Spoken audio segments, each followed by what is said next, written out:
네, 유상문 간사님. 시청하겠습니다. 잠깐만요. 동영상 준비됐나요?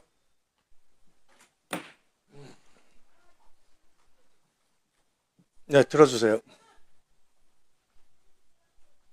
우리나라의 잘못된 정치 풍토 하나가 정치가 그 법 위에 있는 것처럼 그렇게 생각한다는 것이죠. 정치가 성역입니까? 그 우리 국민들이나 여러분이나 그 정치적 행위는 법을 위반해도 책임을 묻지 말아야 한다고 생각합니까? 이 점에 대해서 굉장히 그 혼란스럽고 실망스럽습니다. 헌법 논의도 선거의 유리분리 가지고 논의 자체를 덮어버린 것이 참 이해할 수 없는 일인데, 그러나 그것은 법의 문제는 아닙니다. 정치의 문제인데, 선거에 영향이 있다고 해서 범법행위를 용납하라고 하는 것이 무슨 논리인지 저는 알 수 없습니다. 정치가 법 위에 있지 않고요. 따라서 후보도 법 위에 있지 않고 선거도 법 위에 있지 않습니다. 모두가 법에 따라서 법의 규제를 받아야 합니다. 지금 여러분이 늘 민주화를 할 때 초청했던 노무현 대통령이 한 얘기가 오늘 이 상황에서 너무나 들어맞습니다. 자, 허위사실 공표로 범죄를 저질렀습니다.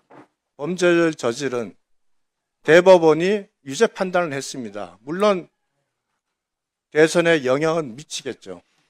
그러나 그 유죄 판단으로 인해서 여러분들이 불리하다고 이런 식으로 대법원장을 불러들이는 여러분의 행위는 더 큰 문제가 아니겠습니까? 자, 지금 여러분이 낸 법이 뭡니까? 이재명 재판 중단법이 있습니다. 지금 행안위에서는 허위사실 중 행위에 대해서는 처벌하지 않는 법을 만듭니다. 결국 그 법이 통과되면 이재명 대표가 기소돼서 재판 중인 사건은 면소가 되겠죠. 그리고 나머지 사건 재판은 멈추겠죠.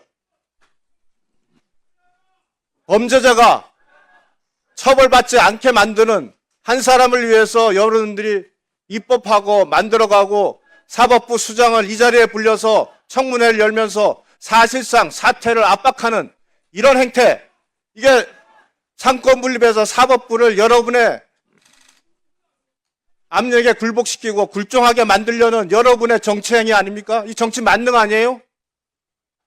저는 우리나라가 베네수엘라를 따라가고 있고 결국은 망해간 아르헨티나를 따라가고 있다고 생각합니다. 이렇게 가면 대한민국의 미래 없습니다.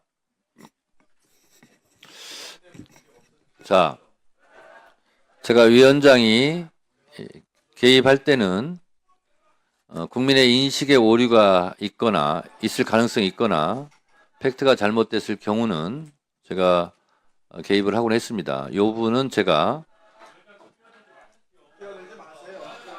주진우 의원 끼어들지 마세요. 위원장 진행에 대해서.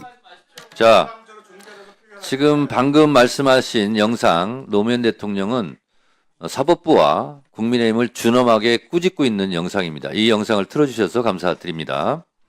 자, 노무현 대통령께서도 말씀하시다시피 법 위에 있거나 법 밖에 있어서는 안 된다 라고 지금 분명히 말씀하고 계십니다.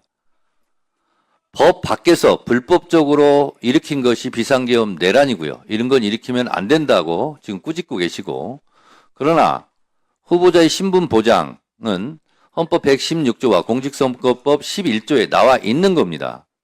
그래서 사법부는 헌법에서 그 권한을 판결권을 줬고 국회는 입법권을 준 겁니다.